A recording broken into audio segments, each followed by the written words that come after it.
If we don't do this right, the Democrats can take the majority.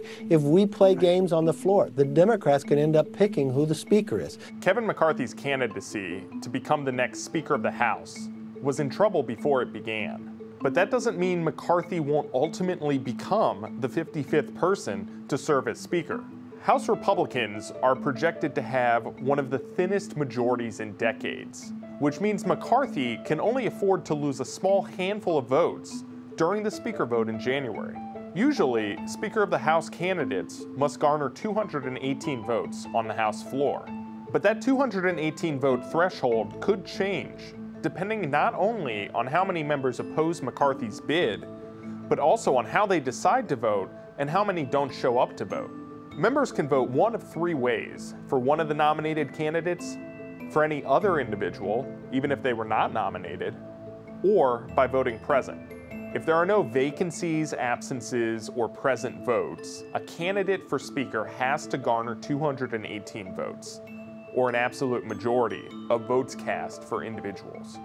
But any of those scenarios would cause the 218 vote absolute majority threshold to drop. With a likely single-seat majority, McCarthy can only afford a handful of votes against his candidacy.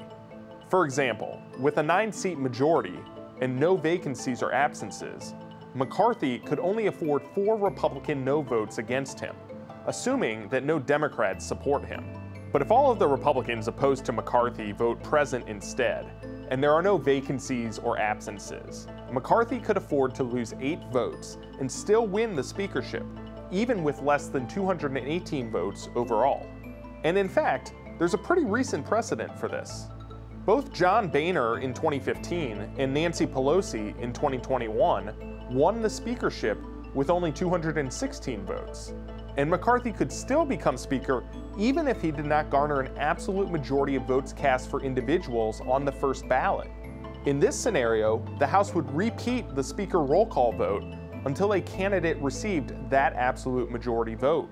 But that's a scenario that McCarthy is still trying to avoid, especially because it could open the door for other candidates.